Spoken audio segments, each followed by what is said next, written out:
dibantu ngatur barisan. Selanjutnya, mari sama-sama kita akan mendengarkan kajian yang akan diberikan oleh Ustaz Mansur Asmuni. Sebelumnya, saya akan membacakan profil tentang Ustaz Mansur Asmuni. Nama lengkap Mansur Asmuni, alamat Jatiluhur, Jatiasi, Kota Bekasi, status pernikahan menikah, jumlah anak 3, riwayat pendidikan S1 India, aktivitas saat ini guru di Aktif. Karyanya 1 fikih Paroid, 2 fikih Ramadan, 3 amalan berpahala besar, 3 fikih ta'amul ma'al Quran, fikih berinteraksi dengan Al-Quran dan lain-lain. Baiklah, ibu semua, sama-sama kita akan mendengarkan kajian yang akan disampaikan oleh Ustaz Mansur Asmuni. Ibu menyiapkan pena, kertas dan aturannya. Kepada Ustaz, waktu dan staf silakan.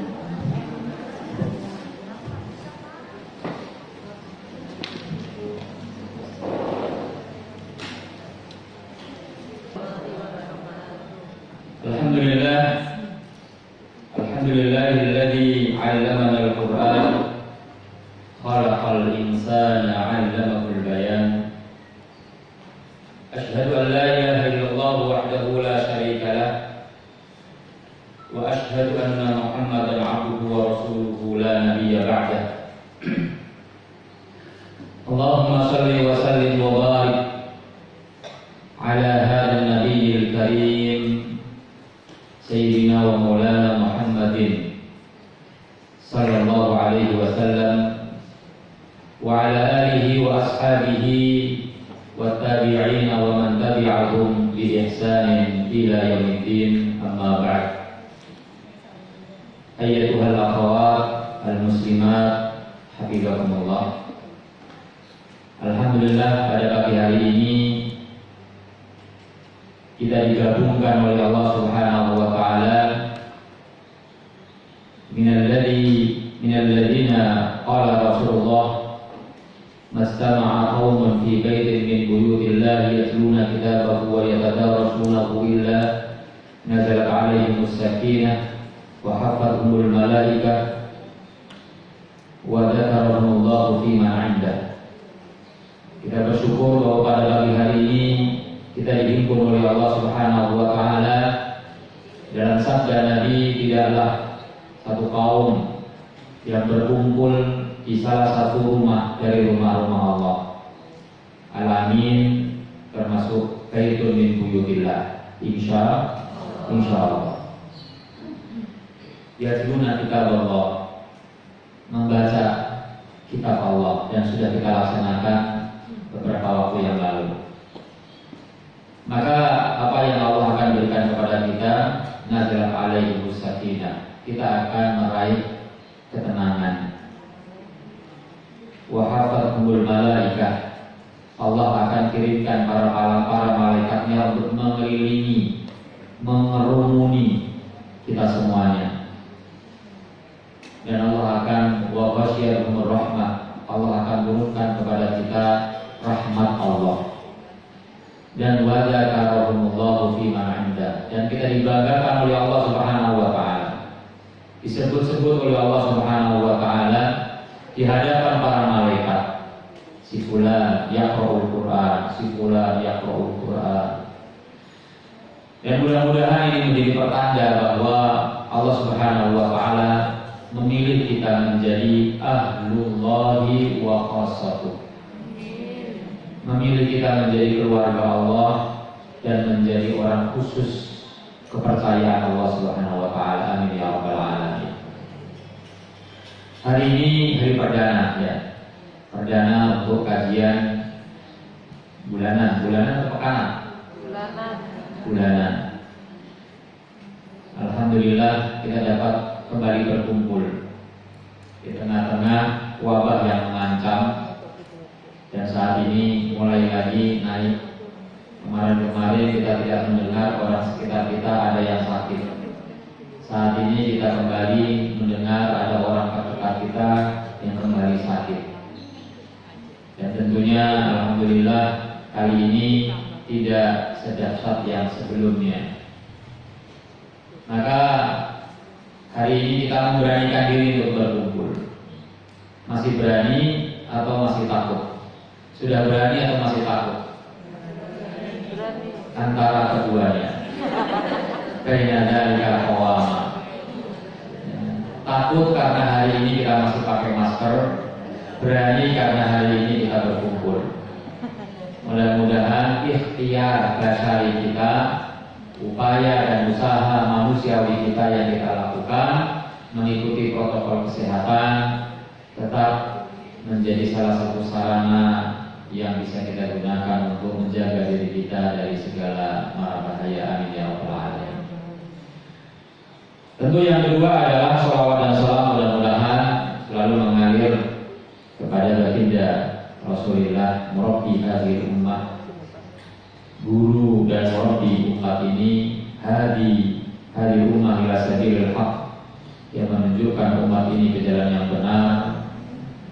Dan semoga kita menjadi umatul Rasulullah, umatul Quran, umatul Jannah, yang akan bersama-sama membawa panji-panji Rasulullah memasuki surga Allah nanti di yaumil qiyamah. Amin ya rabbal alamin. Akhwani hafizakumullah, kajian kita pada pagi hari ini adalah tadabbur Al-Quran. Tadabbur Al-Quran. Tentu salah satu yang menjadi kebanggaan kita adalah bahwa kita bisa baca Quran. Karena orang yang membaca Al-Quran memiliki tempat tersendiri di hadapan Allah. Orang yang membaca Al-Quran akan diberikan pertolongan oleh Allah. Yaqra'ul Quran fa innahu ya'ti yaumal qiyamati syafi'an li ashabihi. Kebanggaan karena kita menjadi orang yang dipilih oleh Allah untuk menjaga Quran. Karena Allah menjaga Al-Quran melalui lisan dan dada hati hati kita yang menghafalkannya. Allah bisa saja menjaga Al-Quran tanpa kita, tetapi Allah memilih kita untuk menjaga Al-Quran, menunjukkan bahwa kita dimuliakan oleh Allah. Inna nahnu nazzalna dzikra wa inna lahu lahafizun. Allah jaga Al-Quran melalui lisan-lisan kita yang mengabadikan Al-Quran, melalui hafalan-hafalan kita yang akan menjadikan Al-Quran terus bersambung, bersanad ya, sampai kepada generasi setelah kita. Dan ini adalah tugas kita di masa ini. Dan berbagai macam kebanggaan yang bisa kita banggakan saat kita bersama dengan Al-Quran. Dan mudah-mudahan Al-Quran akan terus membersamai kita di dunia wal akhirah. Amin ya rabbal alamin. Wajibuna nahwal Quran, kewajiban kita kepada Al-Quran tidak cukup dengan sekedar membaca. Karena membaca Al-Quran adalah bagian dari satu dari sekian banyak kewajiban kita kepada Al-Quran. Dan sebagai seorang muslim kita selalu didorong oleh Allah dan Rasulnya untuk meningkat, untuk berubah menjadi lebih baik. Walladzi khalaqal mauta wal hayata liyabluwakum ayyukum ahsanu amala. Selalu didorong untuk semakin baik, semakin baik, semakin baik. Sehingga kita tidak puas dengan hanya sekedar bisa membaca Al-Quran, tapi kita juga ingin meningkatkan kualitas ta'amul kita, kualitas interaksi kita dengan Al-Quran, dengan kewajiban-kewajiban yang lainnya. Kalau dalam buku yang saya tulis, yang tadi saya sebutkan di biodata tadi, Fiqhu Ta'amul Al-Quran, saya sebutkan ada 8 kewajiban kita kepada Al-Quran. Jadi membaca itu baru 1. Masih ada 7 lagi kewajiban kita kepada Al-Quran yang harus kita laksanakan. Dan di antara min hadhihi al-wajibat, di antara kewajiban-kewajiban kita kepada Al-Quran adalah tadabburul Quran. Adalah mentadabburi Al-Quran. Tadabbur tadabbur wa ta'ammul. Mentadabburi Al-Quran sesuai dengan redaksi Al-Quran menggunakan kata tadabbur. Tapi di antara makna tadabbur adalah ta'ammul, menghayati, mengangan-angan. Adalah bagian dari cara kita mentadabburi Al-Quran. Oleh karenanya pertemuan kita kali ini adalah dalam rangka untuk menunaikan salah satu kewajiban kita kepada Al-Quran, yaitu mentadabburi Al-Quran. Dan kita mulai dengan teorinya. Prakteknya itu kajian tafsir. Karena kajian tafsir adalah salah satu cara efektif untuk mentadabburi Al-Quran. Jadi pada hari ini kita baru menyampaikan teori-teori tentang tadabburul Quran, definisinya, perintah mentadabburinya, kemudian manfaatnya, urgensinya, dan lain sebagainya. Itu yang akan kita sampaikan pada pagi hari ini. Dan semoga berikut-berikutnya, walaupun sebulan sekali, maka kita bisa menggunakan kesempatan itu untuk mentadabburi Al-Quran dengan dibimbing oleh para ustaz agar tadabbur kita benar. Walaupun kita bisa melakukannya sendiri, tetapi variasi satu aktivitas itu jauh lebih baik ketika kita bisa bersama-sama mentadabburi Al-Quran melalui kajian-kajian tafsir. Akhwatibillah hafizakumullah, apa itu tadabburul Quran? Apa itu tadabbur Al-Quran? Ada beberapa definisi. Definisi yang pertama adalah disampaikan oleh Ibnu Qayyim al-Jauziyah. Ibnu Al-Qayyim al-Jauziyah dalam kitabnya Nudratul Na'im. Beliau katakan tadabbur Al-Quran adalah tahdiqu nadhiril qalbi ila ma'anihi wa jam'il fikri ala tadabburihi wa ta'aqqulihi, yaitu kemampuan hati untuk melihat makna-makna Quran. Jadi yang melihat makna Quran itu tidak hanya sekedar mata, tapi juga menggunakan hati, menggunakan perasaan. Tidak hanya sekedar akal untuk memikirkannya, tapi juga menggunakan masyair, naluri. Karena ketika kita hanya melihat saja, maka belum tentu kita bisa memahami dengan benar. Hanya dengan memikirkannya saja, belum tentu bisa meresap dalam hati kita. Karena ada juga orang yang paham Quran, tahu maknanya, tapi tidak sampai ke hati, hanya sebatas di tenggorokan saja. Sehingga hari ini jauh dari pengamalan. Makanya kata Nabi, orang-orang Khawarij, orang-orang kasar keras, ya, yang membunuh Sayyidina Utsman, Sayyidina Ali, adalah orang-orang yang hafal Quran. Tapi mereka hanya hafal Quran dan kemudian memahami maknanya, tapi tidak sampai kepada hati. Dikatakan Nabi hanya sampai tenggorokan saja. Jadi yang melihat, memandang makna-makna Al-Quran itu membutuhkan al-qalb, membutuhkan hati, dengan perasaan, dengan naluri, dengan penuh penghayatan. Kemudian wajah ma'ul fikri ala tadabburihi wa ta'aqqulihi, dan menfokuskan pikiran. Di pikirannya harus fokus, tidak melayang kemana-mana. Menfokuskan pikiran untuk mentadabburinya dan memikirkannya. Sehingga di sini ada fungsi akal yang bisa kita gunakan untuk mentadabburi Al-Quran, untuk bisa sampai ke dalam hati. Jadi jalurnya seperti itu. Karena kalau orang yang belum berakal atau akalnya bermasalah, maka tentu sangat sulit untuk bisa memahami Al-Quran. Dan kita bersyukur salah satu sarana kita untuk memahami Al-Quran adalah dengan membaca terjemahannya. Jadi terjemah itu adalah salah satu sarana pembantu, ya, alat bantu yang bisa kita gunakan untuk memahami Al-Quran. Jadi sesungguhnya tidak salah kalau kita membaca Al-Quran dengan membaca terjemahannya. Tetapi lagi-lagi tentu itu tidak cukup, ya. Karena terjemahan itu mengambil satu dari sekian banyak makna. Padahal Al-Quran kadang-kala ada satu kata yang memiliki banyak makna. Ini definisi yang disampaikan oleh Ibnu Qayyim Al-Jauziyah.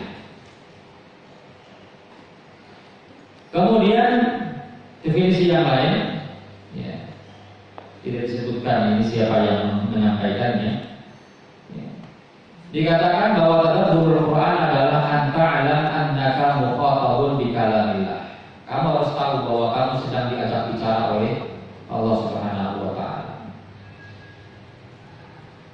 Jadi yang kita baca itu adalah kalam Allah, bukan kalamu ghairihi, bukan perkataan orang biasa, bukan orang biasa seperti kita, tapi ini adalah Allah Rabbul Alamin.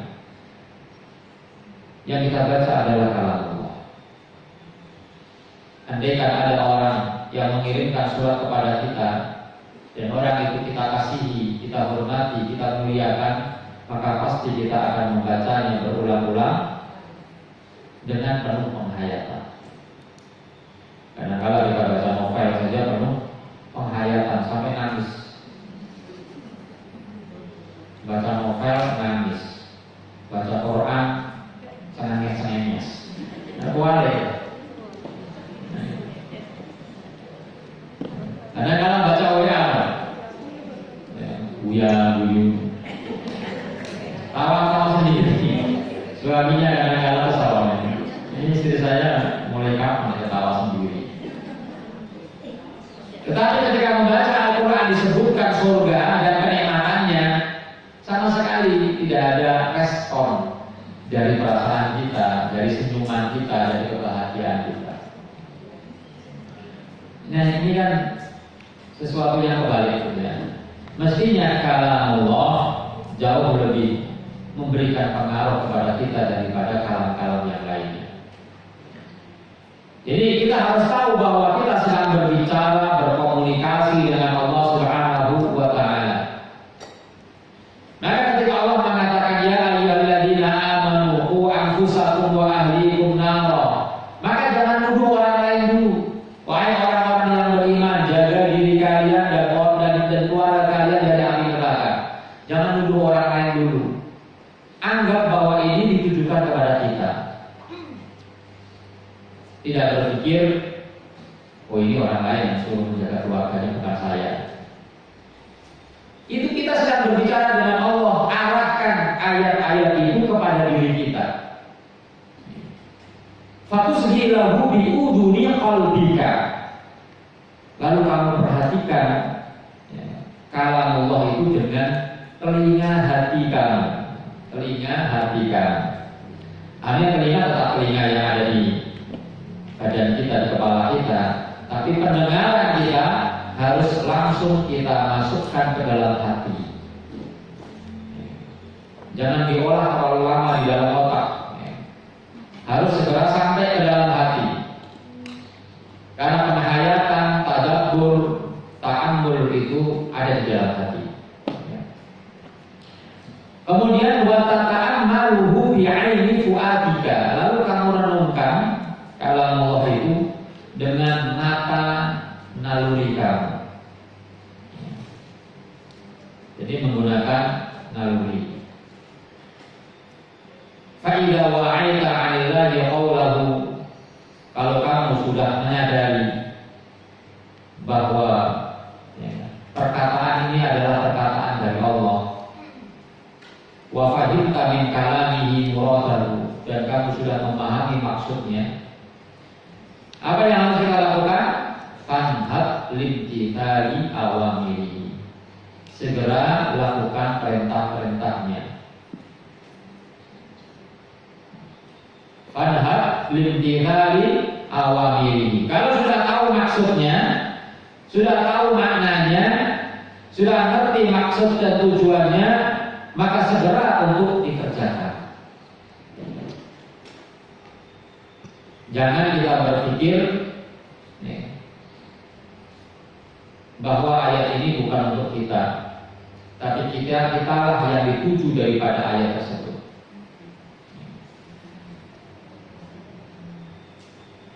Wajtina binawahi, dan segera untuk meninggalkan larangan-larangannya. Maka inilah konsekuensi dari tuntutan kita membaca dan memahami Al-Quran, yaitu bagaimana kita menjadikan Al-Quran sebagai akhlak kita. Kalau akhlak kita adalah akhlakul Quran, maka insya Allah akhlak kita sesuai dengan Quran.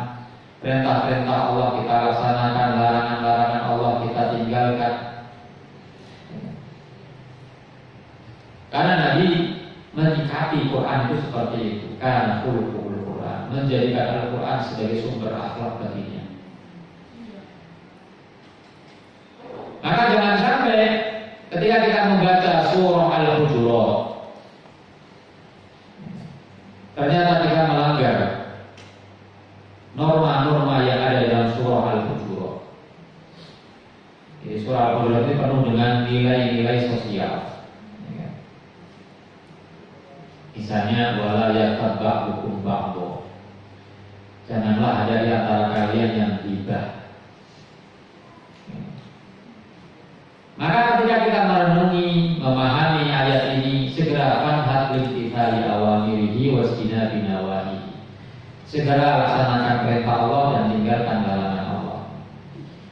Jangan sambil membaca Al-Quran wala yataba'ukum ba'du sambil memuji orang. Wala yataba'ukum ba'du, ibu-ibu di sebelahnya, ya, ngomongin tetangganya. Kemarin teman saya baca Quran nggak sebagus itu. Padahal yang dibaca adalah larangan menghibah. Tetapi di sebelahnya dia menghibah, ya, dia tidak larang, bahkan dia ikut serta dalam agenda menghibah tersebut. Nah, ini tidak nyambung antara yang kita baca dengan akhlak kita. Ini makna tadabbur Al-Quran. Dan ada makna-makna yang lain, definisi-definisi yang lain. Kemudian kenapa kita mentadabburi Al-Quran? Kita mentadabburi Al-Quran adalah semata-mata karena ini perintah Allah. Bahwa kita mentadabburi Al-Quran adalah karena semata-mata karena hal ini merupakan perintah Allah Subhanahu wa Ta'ala. Ada beberapa ayat Al-Quran yang secara sharih menyatakan dan menggunakan redaksi tadabbur. Ada 4 ayat dalam Al-Quran Allah menggunakan redaksi tadabbur. Dan redaksi-redaksi yang lainnya tentu ada selain tadabbur, ada tafakkur, ada ta'qilun, ya. Itu juga makna lain daripada tadabbur. Tapi yang redaksi tadabbur secara sharih itu ada dalam 4 ayat ini. Yang pertama adalah surah An-Nisa ayat yang ke-82. Allah berfirman, "Afala yatadabbaruna al-Qur'an walau kana min 'indi ghairillahi lawajadu fihi ikhtilafan katsiran." Apakah mereka tidak mentadabburi Al-Quran? Apakah mereka tidak mentadabburi Al-Quran? Kalau mereka mentadabburi Al-Quran, niscaya mereka akan mendapati bahwa Al-Quran tidak ada perselisihan antara satu dengan yang lainnya. Karena kalau seandainya Al-Quran berasal dari selain Allah, walau kana min 'indi ghairillah, maka pasti akan mereka dapati banyak perbedaan di dalamnya. Tapi karena Al-Quran min 'indillah, Al-Quran berasal dari Allah, maka tidak ada ikhtilafan katsiran, tidak ada perbedaan di dalamnya. Jadi di antara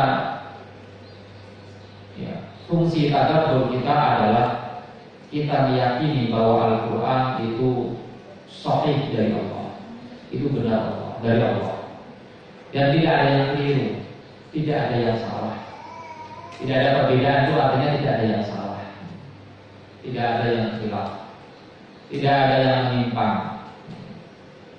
Karena kalau ada yang menyimpang pasti akan berbeda dengan ikhtilaf, dengan kenyataan-kenyataan yang sudah ada sebelumnya.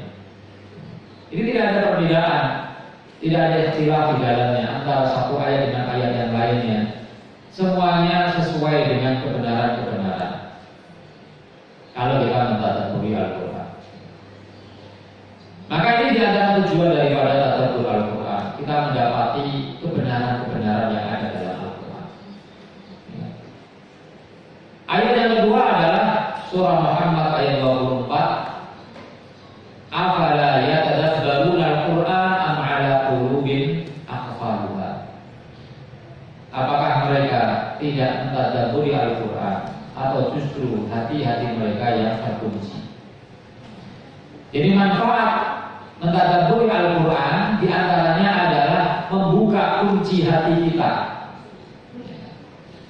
Kalau kita hanya sekedar membaca Al-Quran, apalagi tidak membaca sama sekali, dan tidak mentadabburi Al-Quran, maka itu bisa menyebabkan hati kita terkunci.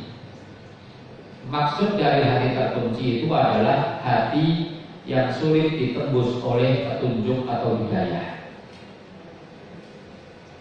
Jadi kalau dikasih nasihat itu nolak, dikasih nasihat yang benar itu tersinggung. Jadi kalau kita menemukan ada orang sering tersinggung dengan nasihat-nasihat yang baik,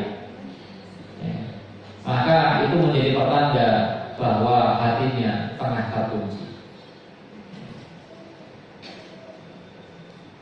Oleh karenanya, dari satu sisi kita jangan mudah tersinggung, apalagi kita hidup berinteraksi dengan masyarakat.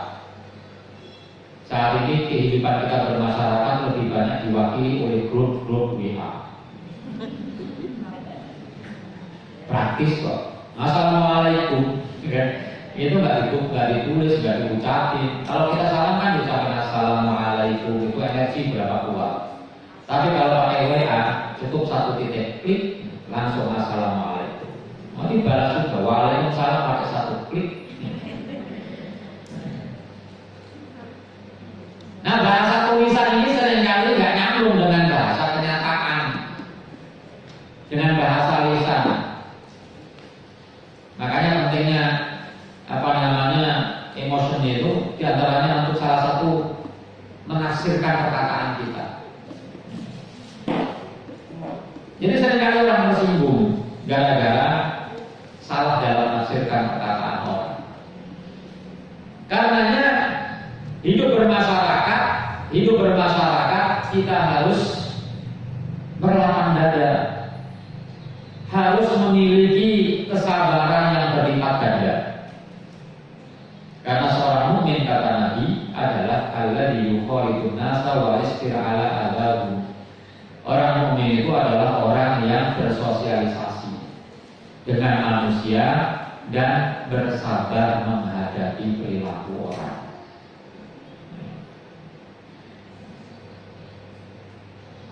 Jadi kalau ada orang tersenyum di grup karena ucapan seseorang, biasanya ditunjukkan dengan cara left grup. Karena ngomong-ngomong,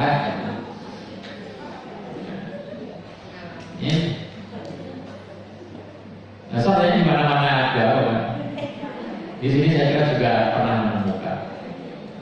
Tapi kalau left grup karena kebanyakan isi ya nggak apa-apa gitu. Tapi ini nggak izin. Nah, jangan keluar begitu aja. Kan jadi tanda tanya, ini kenapa orang tiba-tiba keluar? Siapa tahu kalau ngomong-ngomong ada orang yang peduli kemudian memberikan info yang baru. Jadi ya satu sisi kita jangan mudah menyinggung orang. Kalau kita menyampaikan nasihat pun juga dengan bahasa yang baik. Jangan menyinggung, menohok per orang. Kalau ditujukan kepada seseorang, sebaiknya tapi jangan gitu. Karena orang Jangankan salah, jangankan salah, benar saja itu juga nggak mau disinggung. Jangankan benar, jangankan salah, benar aja nggak mau disinggung. Jadi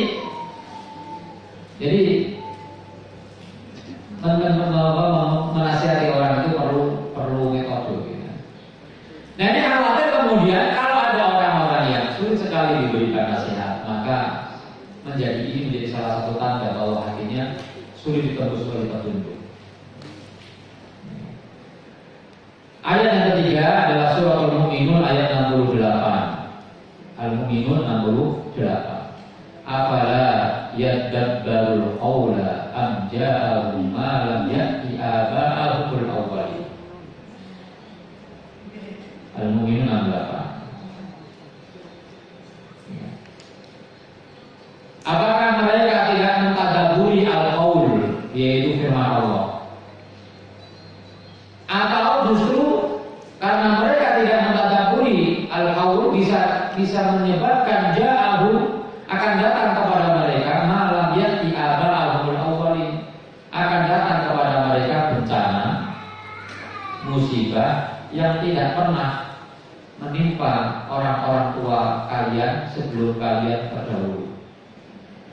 Jadi bahaya tidak mentadabburi Al-Quran itu bisa menyebabkan munculnya atau timbulnya bahaya yang barangkali tidak pernah terjadi sebelumnya.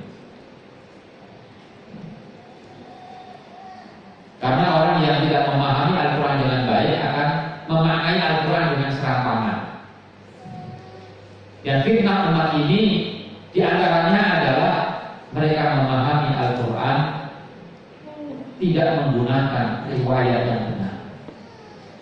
Maka muncul ada tafsir bil isyarah, tafsir bil isyarah, tafsir dengan menggunakan isyarat-isyarat, isyarat-isyarat alam, isyarat-isyarat kesufian, dan yang lainnya. Ini namanya tafsir al-isyari. Jika pemaknaannya jadi keliru, ini kan bisa menyesatkan. Maka belajar tafsir harus benar. Kemudian ayat yang berikutnya adalah surah Shad ayat 29. Shad 29. Allah berfirman, kitabun, ini adalah kitab Al-Quran, anzalnahu, kami turunkan ilaika kepada kamu dengan sifat apa? Mubarakun, sifatnya adalah diberkahi. Jadi Al-Quran itu sifatnya adalah mubarak, diberkahi. Diberkahi artinya di dalamnya banyak kebaikan. Sehingga kalau kita ingin meraih kebaikan, maka dekat-dekat dengan Al-Quran. Mubarak. Apa tujuannya Allah turunkan Al-Quran yang penuh dengan keberkahan agar kita meraih keberkahan itu? Tujuannya adalah liyadabbaru ayati, agar kita bisa mentadabburi ayat-ayatnya. Artinya kita baru bisa mendapatkan barokahul Quran kalau kita mentadabburinya. Kalau kita tidak mentadabburi Al-Quran, tidak mentadabburinya, ayat-ayatnya, maka barokahul Quran akan menjauh dari kita. Wa liyatadzakkara ulul albab. Jadi tujuan Al-Quran diturunkan selain liyadabbaru ayati juga wa liyatadzakkara ulul albab, agar orang-orang yang berakal itu bisa mengambil pelajaran. Dan dari mana mungkin kita bisa mengambil pelajaran kalau kita tidak membaca Al-Quran dengan memahami maknanya. Maka di dalam Al-Quran banyak sekali disebutkan kisah-kisah qasasul Quran. Qasasul Quran itu adalah cerita fakta, bukan dongeng, bukan asatirul awwalin, dongeng-dongeng orang terdahulu. Tapi ini adalah kisah yang terjadi benar-benar nyata. Walaupun kita merasa aneh itu cerita, tetapi sesungguhnya ini adalah nyata, adalah fakta. Bukan fiktif, bukan fiktif. Sehingga kisah-kisah dalam Al-Quran ada kemiripan-kemiripan dengan kisah-kisah yang ada dalam kitab-kitab samawi yang lainnya. Dalam kitab Injil ada kisah Nabi Ibrahim, mereka sebut Abraham. Ada kisah Nabi Yusuf, mereka sebut Yosef, dan lain sebagainya. Sulaiman, Salomon. Ada kesamaan. Kan nggak mungkin kalau Al-Quran ini datang dari manusia, kemudian apalagi dari Rasulullah yang orang Arab yang tidak pernah membaca Injil, gitu kan, kemudian memiliki ada kisah-kisah yang sama. Ada beberapa kesamaan.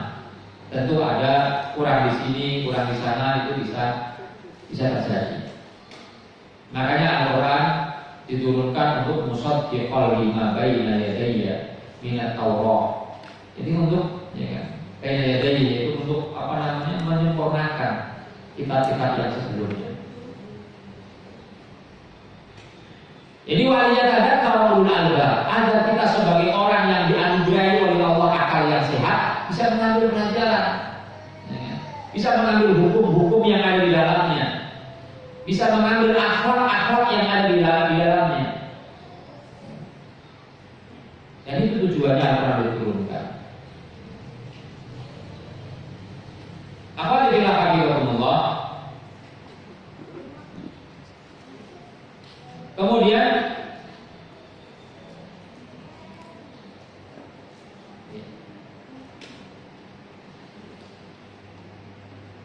di antara manfaat daripada mentadabburi Al-Quran adalah yang pertama, fahmu muradillahi ta'ala minal ayat. Di antara faidah mentadabburi Al-Quran adalah memahami maksud Allah dalam ayat-ayatnya. Jadi yang dimaksud Allah apa sih? Apa sih tujuan Allah menurunkan hukum ini? Itu baru kemudian kita dapatkan maksud dan tujuannya kalau kita mentadabburinya.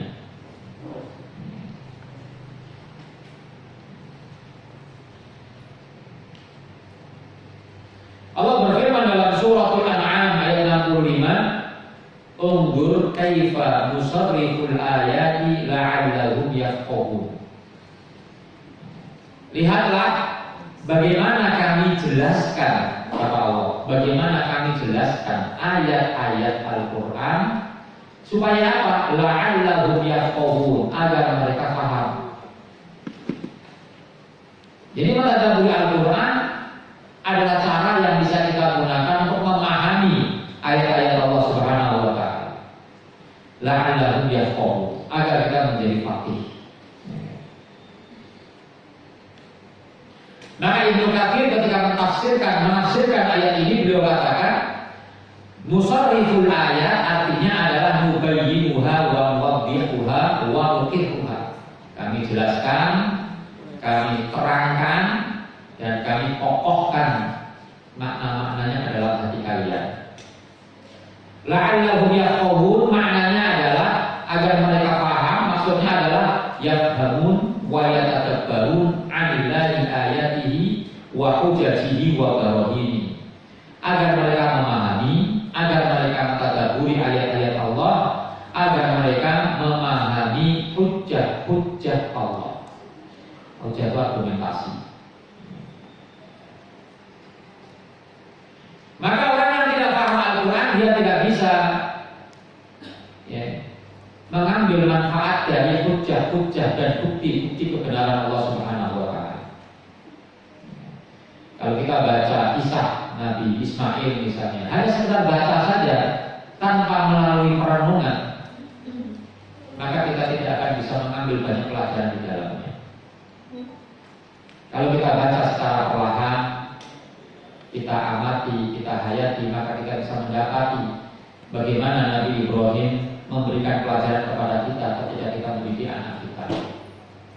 Bagaimana komunikasi, bagaimana menghargai seorang anak, dan seterusnya banyak di situ.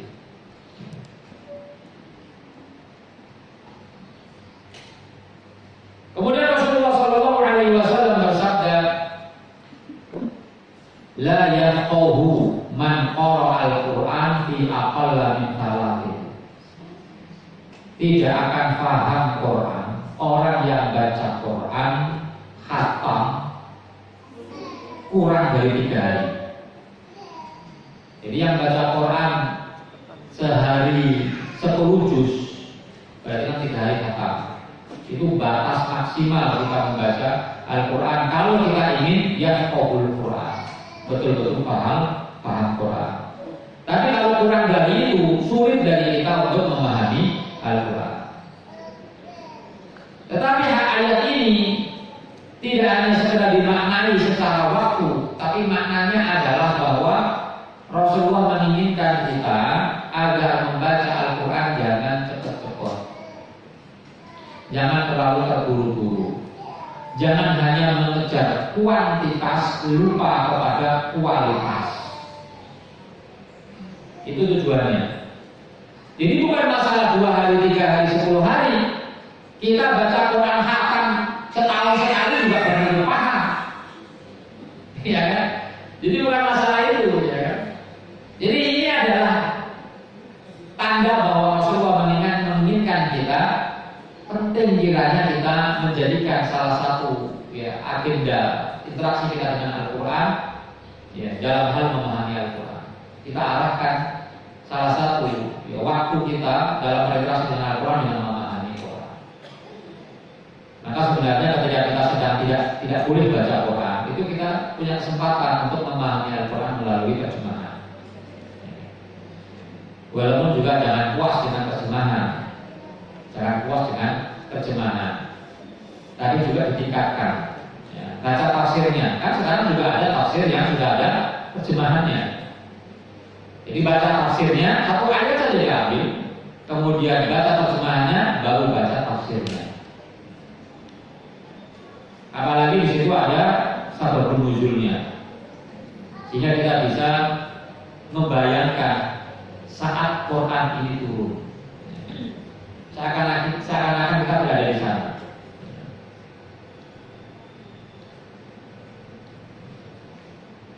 Kemudian ada satu cerita bagaimana memahami Al-Quran ini menjadi sangat penting. Ibnu Abbas radhiyallahu anhu pernah sekali diajak Sayyidina Umar berkumpul bersama dengan para sahabat yang lainnya. Para sahabat yang lainnya ini adalah sahabat-sahabat yang ikut dalam perang Badar. 5 tudkhilu hadzal fata ma'ana wa lana abna'u mithluhu.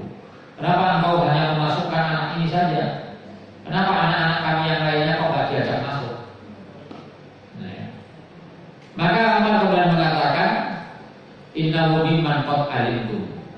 Dia ini termasuk orang yang kalian sudah tahu lah bagaimana kualitasnya. Ini anak beda dengan yang lainnya.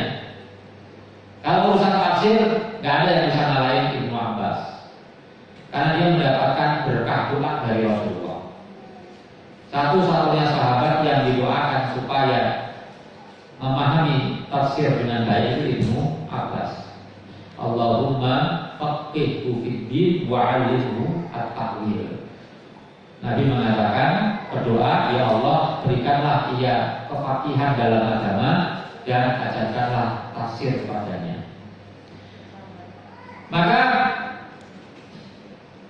Umar kemudian bertanya kepada para sahabat, "Mada taqulun? Apa pandangan kalian tentang firman Allah, idza jaa nasrullahi wal fath wa ra'aitan nasa yadkhuluna fi dinillahi afwaja." Para sahabat mengatakan, ya terjemahannya ketika datang pertolongan Allah dan al-fathu penaklukan kota Makkah, maka kamu melihat orang-orang masuk ke dalam agama Islam ya, dalam keadaan berbondong-bondong. Nah, sebagian sahabat mengatakan ayat ini memerintahkan kepada kita untuk nahmadullah wa nastaghfir, memuji Allah dan memohon ampun kepada Allah ketika kita mendapatkan kemenangan dan bisa menaklukkan satu wilayah. Jadi pemahamannya tekstual ya. Tekstual. Jadi ayat ini memerintahkan kepada kita kalau kita menang baca tahmid, baca istighfar. Ya. Itu makna yang tersurat, ya kan? Yang jelas maknanya. Sebagian lagi mengatakan nanti kita nggak tahu, kami nggak tahu. Maka Ibnu Abbas kemudian berkata, ketika ditanya, Ibnu Abbas ditanya oleh Umar, ya Ibnu Abbas akada kataku, Ibnu Abbas, apakah pendapat kamu seperti itu? Maka Ibnu Abbas mengatakan tidak. Saya memahami tidak seperti yang mereka pahami. Umar mengatakan, "Fama kataku, lalu apa pendapatmu?" Maka Ibnu Abbas mengatakan, "Huwa ajalu Rasulillah." Ayat ini adalah ajalnya Rasulullah. Bahwa Rasulullah ajalnya sudah dekat. Tugas Nabi sudah kelar. Kalau sudah orang masuk berbondong-bondong masuk Islam, terus apa lagi tugas Nabi? Kira-kira gitu. Kan tugas Nabi untuk memasukkan orang itu rijal nasa minadz dzulumati ilan nur. Ini sudah yadkhuluna fi dinillahi afaja. Maka ini menjadi isyarat bahwa tugas Nabi sudah selesai.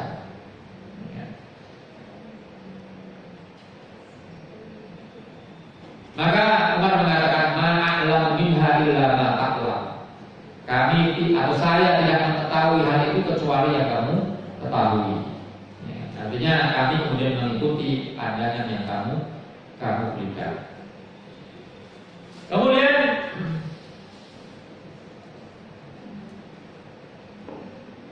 Allah Subhanahu wa taala berfirman dalam Al-Qur'an. Ayatnya enggak disebutkan. Allah berfirman, ini ayatnya menyusul ya. Dia disebutkan, "Sa'asrifu an ayati alladziina yatakabbaruna fil ardi bighairil haqq." Aku akan palingkan dari ayat-ayatku, akan aku jauhkan dari ayat-ayatku orang-orang yang takabur di muka bumi ini bighairil haqq, dengan jalan yang tidak benar. Apa makna dari ayat ini? Para ulama tafsir mengatakan anza'u anhum fahmal Qur'an fa asrifuhum an ayati. Jadi makna ayat ini adalah aku cabut dari mereka dalam hal memahami Al-Quran, sehingga aku palingkan mereka, aku jauhkan mereka dari ayat-ayatku. Jadi kalau kita tidak berusaha memahami ayat-ayat Al-Quran, maka kita bisa menjadi orang yang dipalingkan dari Quran tersebut. Baca aja udah lama gitu kan. Kenapa? Karena tidak memahami Quran. Tapi kalau orang yang memahami betul itu Al-Quran, maka dia akan terus didekatkan dengan Al-Quran itu sendiri.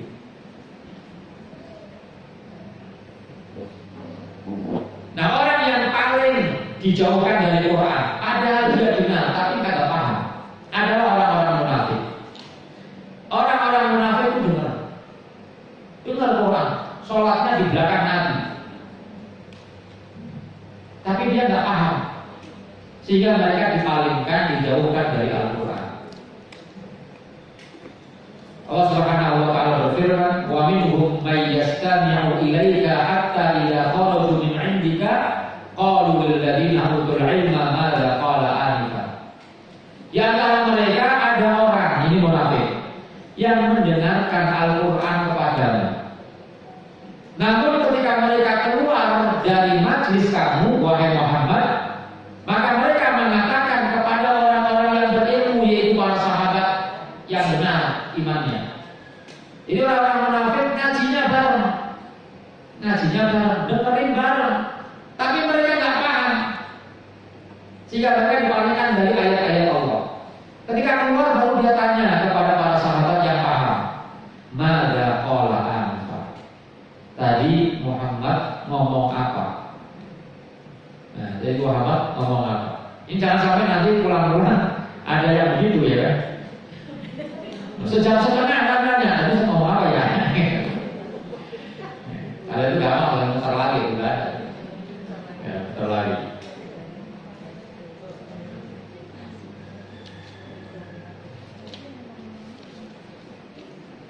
Nah, Ibnu Aun mengatakan, seorang ulama Ibnu Aun mengatakan, "Salatun uhibbuhunna li nafsi wa li ikhwati." Ada 3 hal yang aku senangi, yang aku gemari untuk diriku dan untuk saudara-saudaraku agar melakukannya.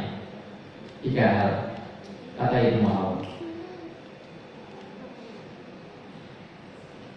Yang hadhihi sunnah an yata'allamuha wa yas'alu anha, wal Qur'an an yatafahhamuhu wa yas'alu anhu wa yad'u nasa ila min khairin. Sunnahnya adalah, kata beliau, 3 hal itu, ayata'allamuha, yaitu mempelajarinya, mempelajari ayat-ayat Allah. Yang kedua, wa yas'alu anha, menanyakan tentang ayat-ayat Allah. Jadi kalau belajar gak paham, tanya.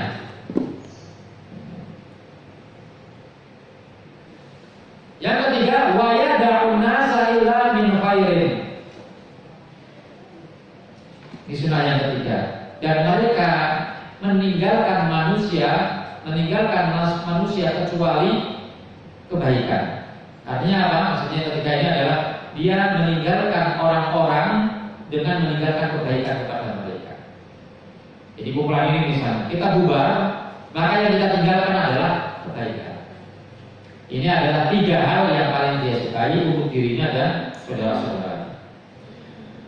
Faedah yang kedua dari tadabbur Al-Quran adalah tahqiqul khasyati minallah, meningkatkan rasa takut kepada Allah. Meningkatkan rasa takut kepada Allah.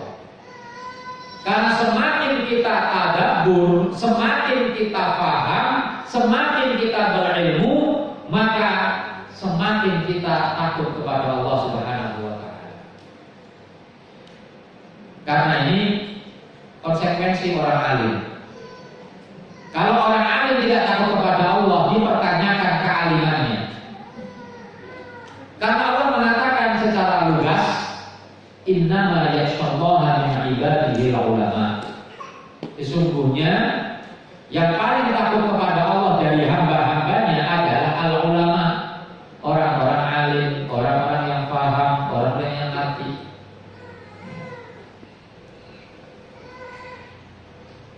Oleh karenanya ketika kita membaca Al-Quran, maka ada gemetar dalam dada kita, ada rasa gemetar dalam dada kita, bahkan kulit kita merinding ketika baca Quran.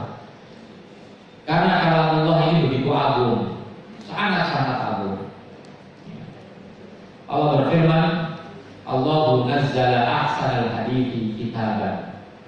Allah menurunkan firman yang terbaik, perkataan yang terbaik, berupa kitab mutasyabihat yang memiliki mutasyabihat, ada yang tidak dipaham kecuali orang tertentu.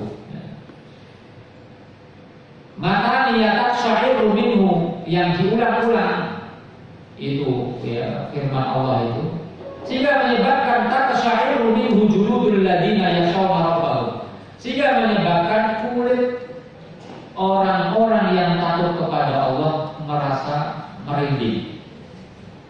Jadi kulitnya merinding, berdiri bulu-bulunya.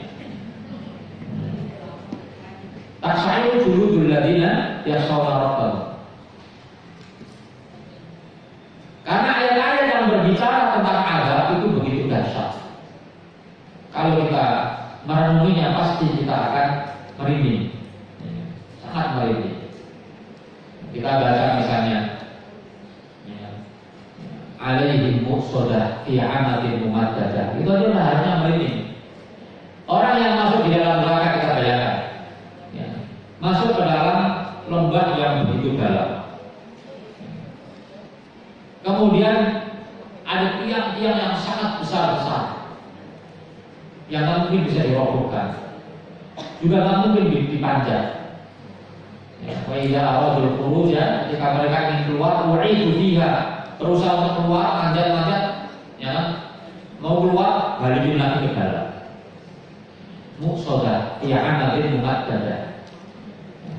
Lalu ditutup di atasnya. Jadi panas, kalau panas saja atasnya kebuka, masih ada angin bertiup. Ini sudah panas, dalam, dindingnya besar-besar, kemudian ditutup di atasnya. Itu sudah harusnya membuat kita merinding. Nah seperti itu bayangan adab yang Allah tampilkan dalam Al-Quran. Kullama narijat juluduhum badalna juludan ghayraha liyaduqul adab. Orang-orang yang diadab di neraka, ya kan, akan hancur kulitnya. Ketika sudah hancur kulitnya, sudah gosong kulitnya, sudah tak berbentuk kulitnya, diganti lagi dengan kulit yang baru. Sudah terkelupas kulitnya, diganti dengan yang baru. Supaya apa? Supaya berulang-ulang kali merasakan rasa sakit. Ya. Ini ya, yang membuat merinding bulu-bulu, ya, bulu-bulu kita, kulit kita. Ya. Kemudian yang dimulai lagi ya. Yang ketiga, pernah dampak. Yang ketiga, taisirul amali bil Quran. Mentadabburi Al-Quran, manfaatnya adalah akan memudahkan kita untuk mengamalkan Quran. Memudahkan kita untuk mengamalkan Al-Quran.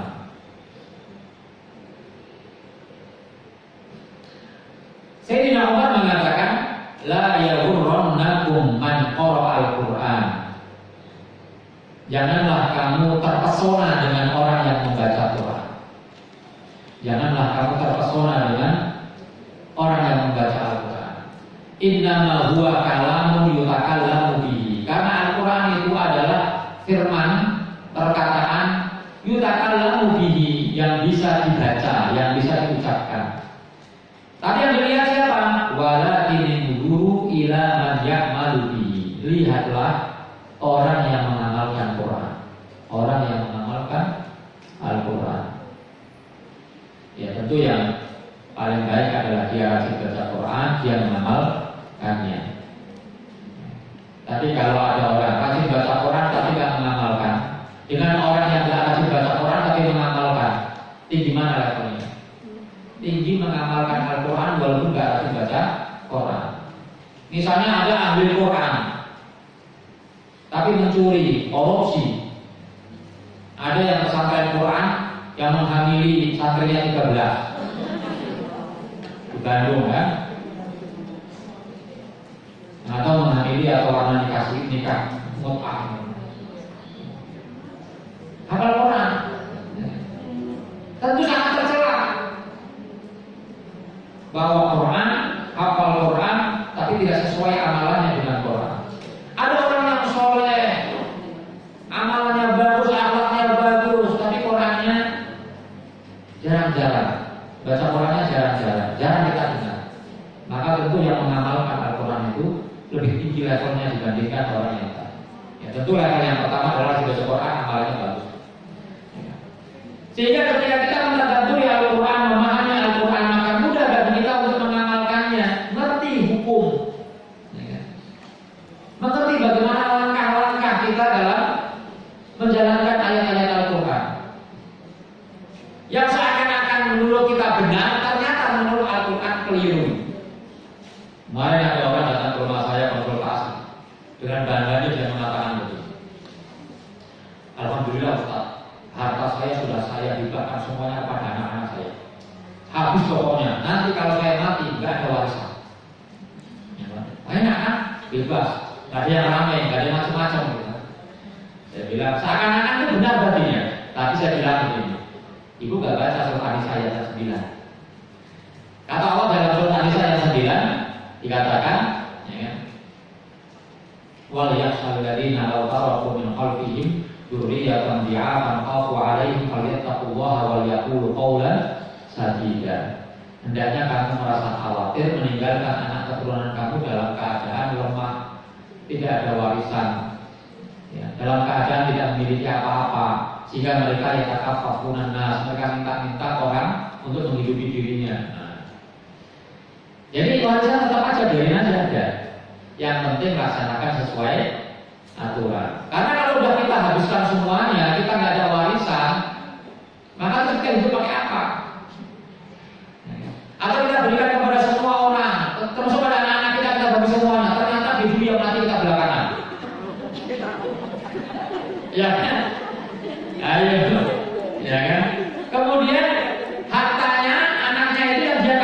diwaris oleh suaminya dipakai kawin lagi. Nyesel nggak? Rumah-rumah saya kasih anak saya supaya ditinggalin. Mati anak saya, nggak punya anak, suaminya dapat setengah rumah. Nah loh, kawin lagi bawa istri orang lain, masuk ke rumah situ. Kan suami dapat setengah kalau si mayat tidak punya anak, ya kan? Jadi belum tentu yang kita anggap benar itu benar. Ikuti aja, tetap kita punya harta yang kita wariskan buat anak-anak kita, ya kan? Sesuai, tapi yang ini adalah sesuai dengan aturan-aturan Al-Quran. Ini banyak kita akan dapati orang-orang yang menganggap persepsinya itu benar, ternyata dibantah oleh Al-Quran.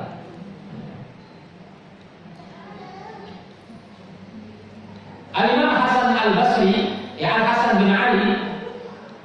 Hasan bin Ali mengatakan, Inna man kana qablakum, sesungguhnya orang-orang sebelum kalian, maksudnya sahabat. Sebelum kalian nanti sahabat. Beliau sedang berbicara dengan para tabi'in.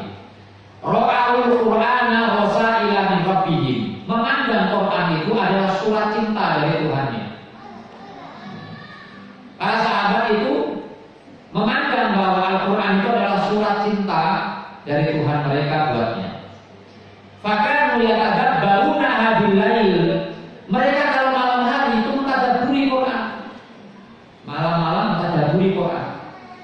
Wa yatafaqqaduna fi wa tafaqqaduna bin nahar. Lalu mereka merealisasikannya di siang hari.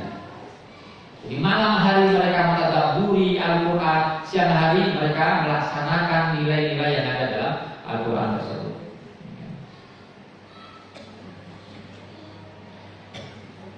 Ibnu Abbas mengatakan, man qara al-Quran, siapa yang membaca Al-Quran, wattaba'a ma fihi, dan mengikuti apa yang ada di dalamnya, artinya mengamalkannya, maka hadahullahu minadh dhalal, maka Allah akan berikan petunjuk kepadanya dari kesesatan.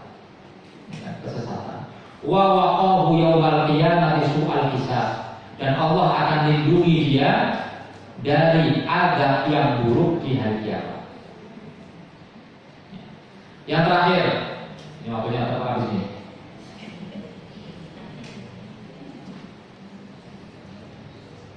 Ma'rifatullah ta'ala bi asma'ihi wa sifatihi. Mengenal Allah berupa asma-asma'nya dan sifat-sifatnya. Mengenal Allah berupa asma dan sifatnya. Jadi dalam Al-Quran ada sifat-sifat Allah yang disebutkan secara lugas oleh Allah. Ada sifat-sifat Allah yang disebutkan oleh Allah secara tidak nyata.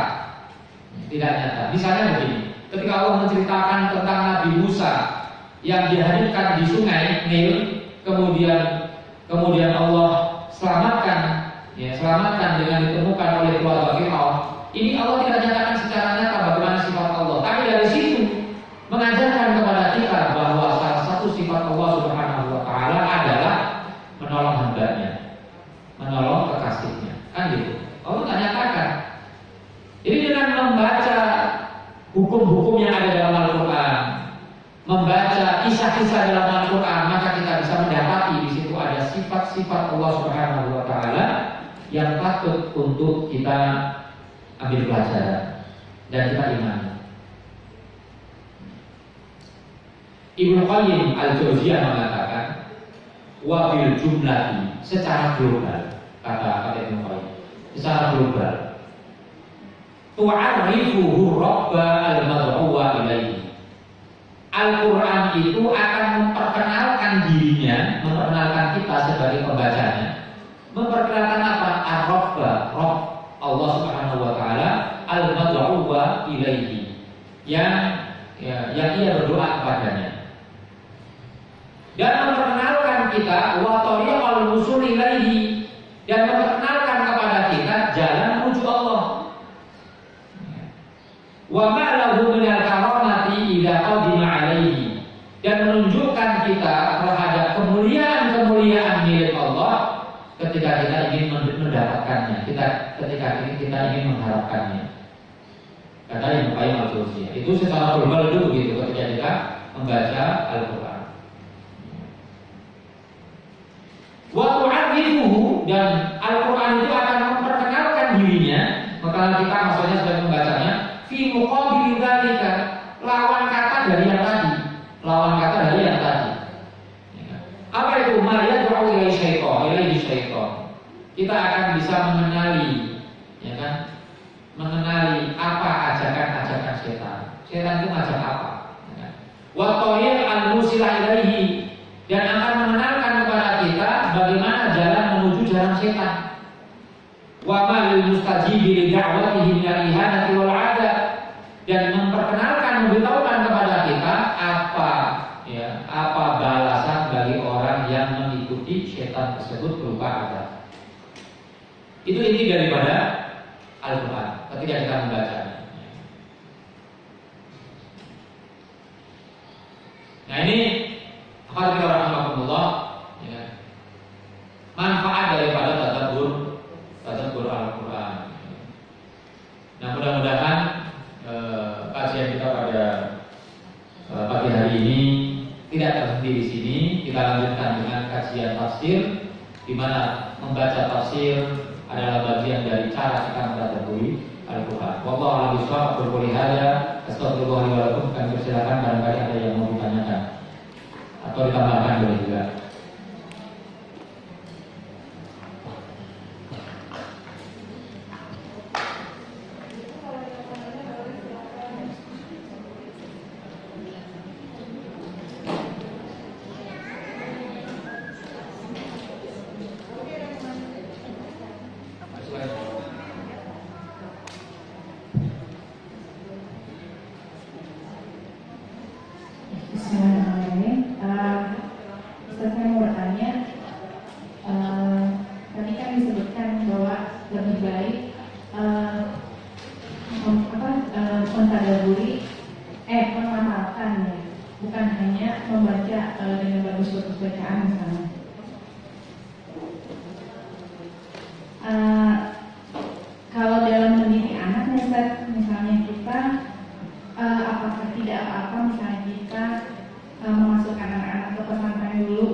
Dilakukan bersamaan dengan tadabbur juga. Karena pasti kalau sudah masuk pesantren, tentu tidak hanya sekedar disuruh membaca dan menghafal. Pasti di situ akan ada selipan-selipan tadabbur Quran. Pasti itu. Seminggu sekali itu biasanya ada tadabbur Quran dari ustadznya. Apalagi dia sudah membaca Al-Quran, baca sendiri, ngapalin sendiri, itu sudah otomatis dia pasti akan membaca terjemahannya. Terjemahan itu bagian dari cara mentadabburi Al-Quran. Jadi tidak akan salah kalau kemudian kita memasukkan anak ke pesantren untuk membaca Al-Quran. Tapi tapi kemudian nanti ada fase sendiri ada Quran.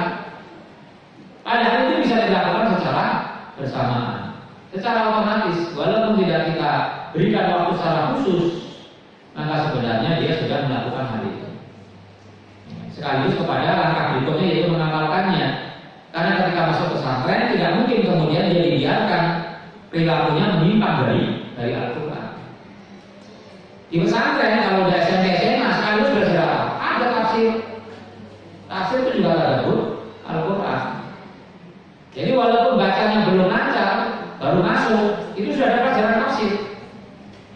Sehingga hal itu bisa dilakukan secara bersamaan. Tidak harus dicari waktu khusus. Karena tadabbur Quran ini tidak ada batasnya, terus dilakukan sampai dia lulus SMP dan SMA, kemudian kemudian kuliah, akan terus dia mempelajari Al-Quran, tidak akan selesai. Karena tafsir Quran itu sangat-sangat besar. Ya, ada yang 18 jilid. Bacanya saja kita belum tentu kelar, apalagi menulisnya. Atau jangan-jangan belinya aja kita nggak mampu. Sampai meninggal dunia nggak ada satu kitab tafsir pun di dalam rumah kita. Ada tafsir ringkasan yang beredar dengan semangat Mulakhas Tafsir Ibnu Katsir. Ibnu Katsir itu sudah tafsir yang kecil, ini sudah diringkas. Ringkasan tafsir Ibnu Katsir. Ya kita tentu tidak menyepelekan, tapi itu nggak cukup, ya. Harus ditambah dengan yang lain-lainnya. Jadi sampai kapanpun proses untuk mentadabburi Al-Quran itu terus bisa dilakukan, baik secara individu maupun secara bersama-sama. Itu ya. Ada lagi?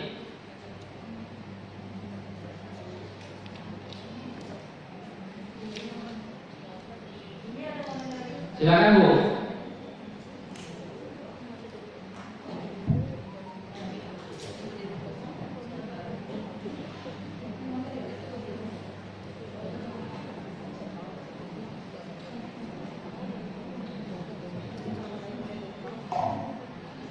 Assalamualaikum Pak Ustaz. Ya, Pak Ustaz, saya ingin lebih jelas harus tadabbur dan tafsir. Saya pernah mendengar kalau kita membaca tafsir itu tidak boleh sendiri, harus dengan guru. Tetapi untuk saat-saat seperti ini mungkin agak sulit juga ya untuk selalu bergantian dengan guru. Saya ingin apakah boleh kita membaca tafsir sendiri sehingga bila tidak jelas boleh ditanyakan. Karena dulu saya pernah mendengar juga jika kita memiliki tafsir itu bagaikan seorang penumpang yang seperti seorang penumpang dan pemudinya itu adalah gurunya. Sehingga kalau kita tidak mempunyai pemudinya, kita bisa tersesat gitu ya. Nah, satu lagi saya mau tanya, apakah bedanya tadabbur dan tafsir itu bukunya berbeda-beda? Nah, karena saya mohon untuk memilikinya, dan siapakah panduan buku yang mana yang lebih baik, yang mudah dimengerti dengan kita, susunan siapa dari buku itu, susunan siapa yang lebih mudah dikenal kita. Assalamualaikum warahmatullahi wabarakatuh. Waalaikumsalam warahmatullahi wabarakatuh. Apa bedanya tadabbur dengan tafsir? Tafsir itu adalah menguak makna yang terkandung dalam ayat Al-Quran. Itu tafsir, definisi tafsir itu begitu. Jadi misalnya kata la raiba fihi misalnya. Dzalikal kitabu la raiba fihi. Alkitab ini apa maksudnya? Itu tafsir. Alkitab sini adalah Al-Quran. Raib di sini apa artinya? Raib di sini adalah asyakku, yaitu ragu-ragu. Tidak ada ragu-ragu. Berarti itu adalah tafsir. Jadi menguak makna demi makna yang ada dalam Al-Quran sehingga kita memiliki pemahaman. Ada tafsir bil ma'thur yang datang dari Allah, namanya tafsir Quran bil Quran. Ada yang datang dari tafsir Quran di sunnah, ada tafsir bil ma'thur dari para sahabat. Ya. Itu tafsir, menuang makna. Ya. Tadabbur itu lebih kepada penghayatan, ya, lebih pada penghayatan. Nah, salah satu jalan menuju tadabbur itu tafsir. Salah satu jalan menuju tadabbur itu adalah tafsir. Jadi dengan memahami maknanya, maka kita bisa merenunginya. Merenung, berhenti dulu. Kalau tafsir, mana maknanya? Kalau tadabbur, merenung. Oh iya, saya banyak dosa. Oh iya, ternyata alam ini begitu besar. Itu tadabbur. Ya. Sehingga tadabbur itu arahnya kepada perbaikan diri kita. Punya dampak perbaikan pada diri kita. Ketika kita mengatakan, misalnya kita membaca wa ilaihi turja'un, hanya kepadanya kalian akan dikembalikan. Kita tahu maknanya bahwa manusia dikembalikan kepada Allah itu tafsir. Tapi kemudian kita merenung, oh iya ya, kita nanti akan kembali kepada Allah, kita akan mati, kita akan dihisab. Itu namanya tadabbur. Ya, itu ya, itu bedanya. Kemudian pertanyaan yang kedua, kitab apa yang mudah untuk dibaca? Atau guru tadi ya, membaca tafsir tanpa guru. Baca tafsir jangan tanpa guru, ya kan? Baca tafsir tanpa guru. Kalau ada guru namanya dengerin guru. Kalau ada tafsir kan kita baca, gurunya dicuekin, ya kan? Artinya ini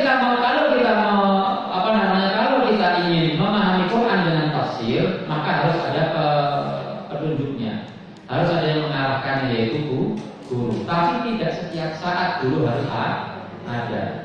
Yang nggak boleh adalah kita baca tafsir sendiri, menafikan, mengabaikan guru sama sekali. Gak pernah mau tanya kepada guru, itu yang keliru.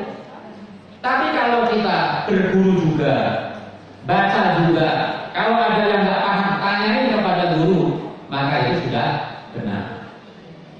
Karena kalau kita ngaji tafsir, dengerin ustaz ceramah tafsir dari awal sampai akhir, itu kita belum tahu sampai kapan selesainya. Ya. Kalau waktu kita ngaji terus nggak ngapa-ngapain nih, dari pagi sampai sore setiap hari, kira-kira tafsir itu setelah berapa tahun? Lama kan? Maka apa yang kita lakukan? Yang kita lakukan adalah dengerin ustaz menjelaskan tentang ayat, tetap dilakukan. Yang kedua, membaca tafsir sendiri juga tetap dilakukan. Kalau ada yang tidak paham, kasih tanda, lalu ditanyakan. Karena ada ayat-ayat tanpa ditanyakan kita juga sudah tahu, ya kan? Ada ayat-ayat yang tanpa ditanyakan kita sudah tahu maknanya. Contoh misalnya, wala taqrabuz zina. Ini perlu guru atau enggak? Jangan kalian dekati zina. Ini jangan-jangan maknanya kita disuruh zina. Tanya dulu sama Ustaz, kan? Enggak usah. Terjemahannya jangan kamu mendekati zina, artinya kamu jangan berzina. Deketin zina saja nggak boleh, apalagi melakukan zina. Tambah nggak boleh lagi. Nah, yang salah memahami adalah kemudian kita tekstual di situ, kan yang dilarang mendekati, berarti berzina nggak apa-apa.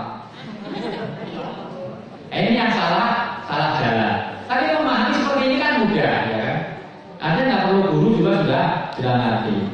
Jadi ada ayat-ayat yang mudah dipahami tanpa ditanya. Kalau semua ditanyakan kepada ustaznya nyari kok.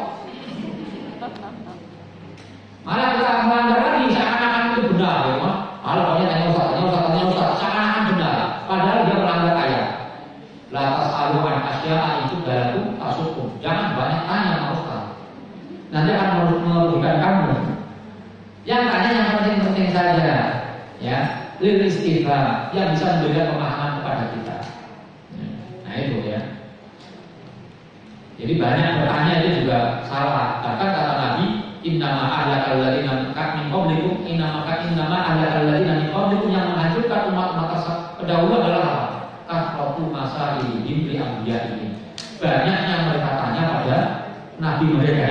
Dan Jadi nyatanya itu juga nggak selalu baik, gitu kan? Ya, tanya yang penting-penting saja.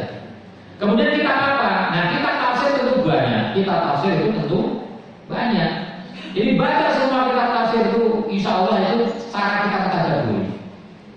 Jadi tadabbur itu setelah baca tafsir kita berhenti sejenak merenung. Itu namanya tadabbur. Kan itu nggak ada kitabnya kalau gitu, ya kan? Yang merenung kita mau. Ya. Tapi di dalam kitab tafsir itu ada apa namanya ta'ammulat. Ya, ada ta'ammulat, ada renungan-renungan. Ya kan? Ada lataif al-ayat. Ya kan? Ayat-ayat yang apa istilahnya? Yang sangat menarik gitu ya. Yang sangat dalam maknanya sehingga kita terkuak di luaran. Itu ada misalnya kitab Asy-Sya'rawi. Kitab modern namanya Asy-Sya'rawi. Itu banyak mengandung lataif tafsir. Jadi rahasia-rahasia di balik ayat. Kemudian kitab Al-Qurtubi itu mengandung banyak hukum-hukum yang dibahas di situ. Kita mau konsentrasi di mana? Ya? Kalau kita warna tafsirnya adalah Al-Istimai dan Al-Harafi, kita baca kitab tafsir di Dilalil Quran. Tafsirnya Sayyid Qutb misalnya. Nah, itu banyak tafsir. Jadi tidak bisa kita belajar satu kitab saja. Kita baca ini dan itu juga. Sehingga kalau kita baca satu ayat misalnya, bisa kita hadirkan 2 sampai 3 tafsir. Ya kan? Menurut ini gimana, menurut ini gimana, menurut gimana. Ya. Seakan-akan itu apa namanya tidak utama. Cuma begitu doang. Utamaannya apa? Ya. Kalau baca Quran kan jelas ada utamanya ini dan itu. Nah, kalau kayak begitu ada utamanya enggak? Tentu keutamaannya adalah kita melaksanakan perintah Allah yang tadi kita sebutkan tadabbur Al-Quran. Jadi kalau kemudian ada nggak kitab khusus?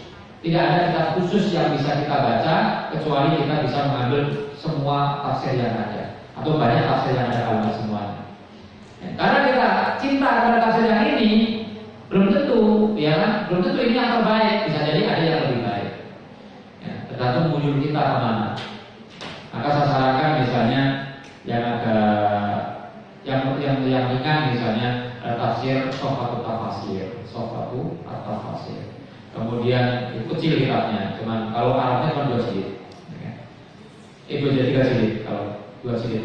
Jadi 3 jilid itu Sofatut Tafasir.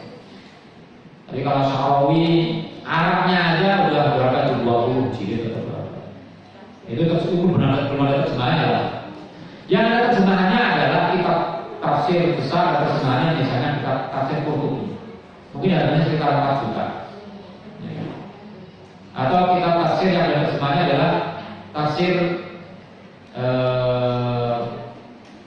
Wahbah Zuhairi, tafsir Munir Wahbah Zuhairi. Itu dulu harganya 3 juta. Itu juga jumlahnya sekitar 20 jilid. Sudah ada terjemahannya. Jadi ambil dari sini dan situ supaya kita gabung jadi satu, mana yang cocok dengan hati kita. Gitu ya. Ada lagi?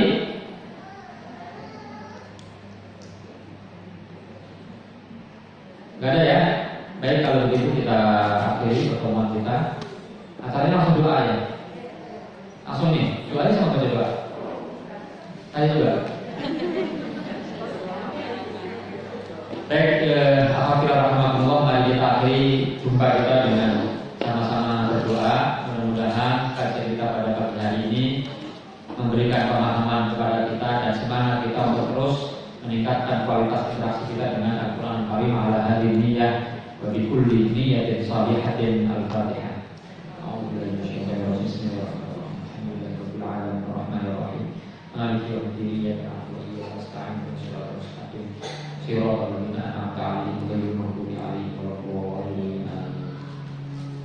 A'udzubillahi minasyaitonir rajim. Bismillahirrahmanirrahim. Alhamdulillahirabbil alamin. Hamdan 'aliman hamdan yuwafi ni'amahu wa yukafi mazidah. Ya Rabbana lakal hamdu kama yanbaghi li jalali wajhika wa 'azimi sultanik. Rabbina billahi rabban wa bil islami dinan wa bi Muhammadin nabiyyan wa rasulan. Allahumma shalli 'ala sayyidina Muhammadin wa 'ala alihi wa sahbihi ajma'in. Allahumma inna nas'aluka nas'aluka ridhaka wal jannah wa na'udzubika min sakhatika wan nar. Allahumma ij'alna wa dhurriyyatina min ahlil Qur'an wa min ahlil jannah wa min ahlil khair wa min ahlis sunnah wa min ahlil jamaah. Allahumma inna nas'aluka bi kulli ismin huwa lak sammaita bihi nafsak aw anzaltahu fi kitabik aw 'allamtahu ahadan min khalqik aw istaghfarta fi 'ilmil ghaibi 'indak an taj'alal qur'ana rabi'a qulubina wa nura sudurina wa jalaa'a humumina wa dhahaba humumina ya arhamar rahimin. Allahumma inna na'udzubika minal barasi wal jununi wal judab wa min sayyi'il asqam. Allahumma adfa' 'anna al-bala' wal waba' wal ghala' wa su'al fitan ma dhahara minha wa ma batan.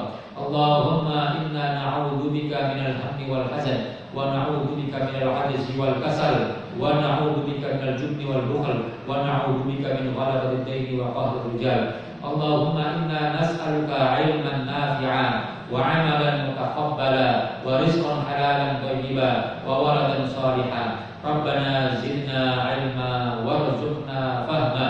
Allahumma anfa'na bima 'allamtana wa 'allimna ma yanfa'una warzuqna 'uluman tanfa'una bi rahmatika ya arhamar rahimin. Rabbana hab lana min azwajina wa dhurriyyatina qurrata a'yun waj'alna lil muttaqina imama. Rabbana zalamna anfusana wa illam taghfir lana wa tarhamna lanakunanna minal khasirin. La ilaha illa anta subhanaka inna kunna minadh dhalimin. Rabbana atina fid dunya hasanah wa fil akhirati hasanah wa qina adzabannar wa adkhilna jannata ma'al abrar ya aziz ya ghaffar ya rabbal alamin. Subhana rabbika rabbil izzati amma yasifun wa salamun alal mursalin walhamdulillahi rabbil alamin.